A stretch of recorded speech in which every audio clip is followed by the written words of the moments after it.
Welcome to Gold Cipher. If you have a W-2 job, the most common belief about your taxes is that you don't have many deductions. That belief is costing most W-2 workers thousands of dollars per year. This video covers every deduction available to W-2 employees in 2026, above-the-line deductions, itemized deductions, retirement contributions, and the home office rules after the 2017 tax law change. The belief that W-2 workers have no tax deductions comes from a partial truth.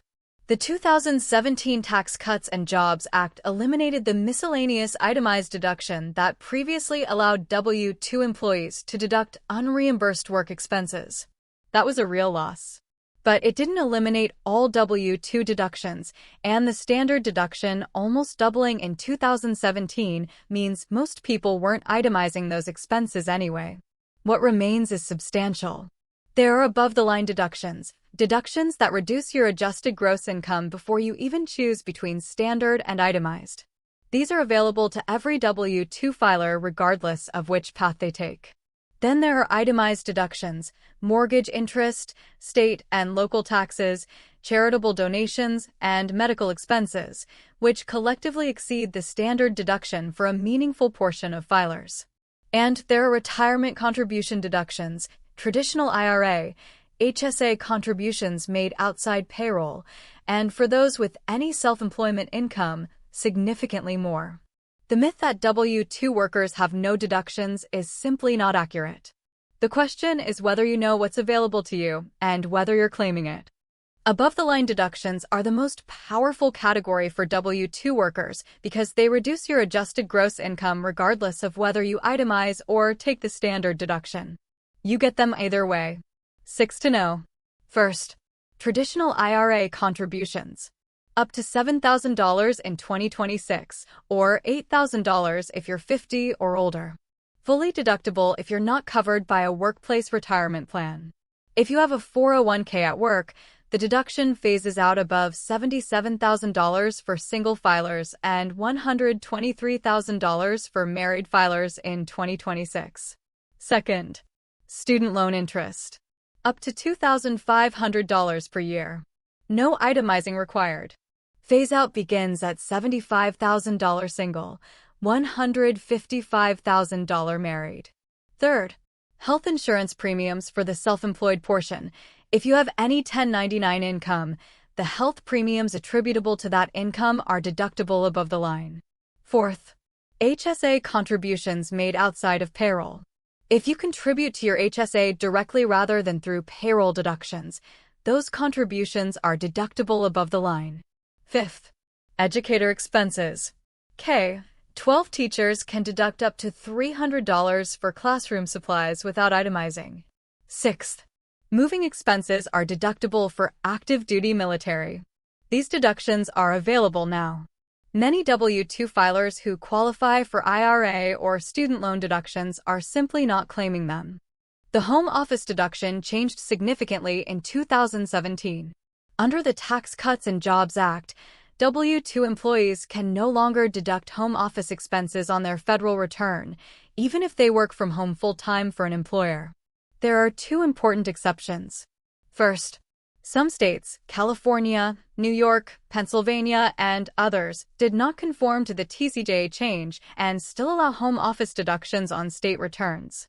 If you're in one of those states, file state and federal separately with different treatment. Second, if you have any self-employment or 1099 income alongside your W-2, even a small amount, that unlocks Schedule C. A Schedule C allows you to deduct a home office proportional to the percentage of your home used exclusively for that business activity.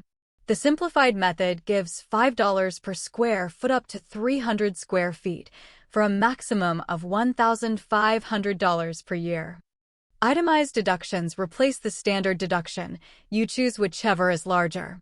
In 2026, the standard deduction is $15,000 for single filers and $30,000 for married filing jointly. To make itemizing worth it, your deductible expenses must exceed those amounts. The major categories. Mortgage interest. Deductible on up to $750,000 of mortgage debt for primary and one secondary residence. If your mortgage is larger than that, the interest is partially deductible. Discount points paid at closing are also deductible. State and local taxes. You can deduct up to $10,000 in combined state income tax and property tax. This cap was introduced in 2017 and has been one of the most impactful changes for high-income or high-property tax filers. Charitable donations. Cash donations to qualifying organizations are deductible. Non-cash donations, clothing, household goods, appreciated stock, have their own rules. For stock donations specifically, you can donate appreciated shares, deduct the full current market value, and never pay capital gains tax.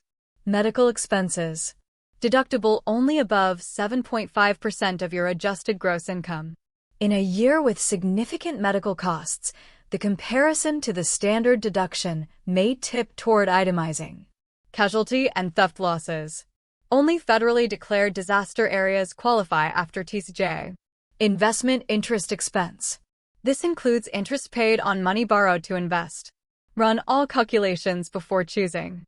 3 retirement strategies with significant tax deduction impact. First, for 401k pre-tax contributions. In 2026, the limit is $23,500 or $31,000 if you're 50 or older. Every pre-tax dollar reduces your W-2 taxable wages. At a 24% federal bracket, maxing out saves $5,640 in federal income tax alone. If you're not contributing up to the limit, the calculation is straightforward. What is your marginal tax rate times the amount you're under the limit? That's the tax you're paying unnecessarily. Second, traditional IRA if your income qualifies for the deduction. Third, if you have any self-employment income, a solo 401k allows contributions as both employee up to $23,500 and employer up to 25% of net self-employment income. The combined limit is $69,000. Many W-2 workers with side income are unaware that a solo 401k applies to them. Your W-2 deduction checklist for this year. 1. Check IRA deductibility. Based on your income and whether you have a 401k at work, calculate whether a traditional IRA contribution is deductible. If it is and you haven't contributed yet, you have until April 2027 for the 2026 tax year. 2. Run a standard versus itemized comparison. Add your mortgage interest, state taxes capped at $10,000, and charitable donations. If the total exceeds $15,000 single or $30,000 married, itemizing saves you more. 3. Review your 401k contribution percentage. If you're not at the maximum, increase it. The tax saving is immediate. 4. If you have any 1099 income, open a solo 401k or SPRA before your tax filing deadline, including extensions. 5. Check your state's rules on home office and other deductions. Some states are significantly more generous than federal law. Screenshot this screen. Above-the-line deductions. IRA up to $7,000, student loan interest up to $2,500, HSA up to $4,300. Itemized deductions. Mortgage interest, SALT up to $10,000, charitable donations, medical above 7.5% of AGI. 2026 standard deduction. $15,000 single, $30,000 married. For 401k limit, $23,500 or $31,000 if 50 plus. IRA limit, $7,000 or $8,000 if 50 plus. HSA, $4,300 individual, $8,550 family. Run your standard versus itemized comparison this year before you file. Check your IRA deductibility. If you have any 1099 income, look at a solo 401k. These are decisions that are reversible, but only before your filing deadline. Subscribe to Gold Cipher for new financial intelligence every week.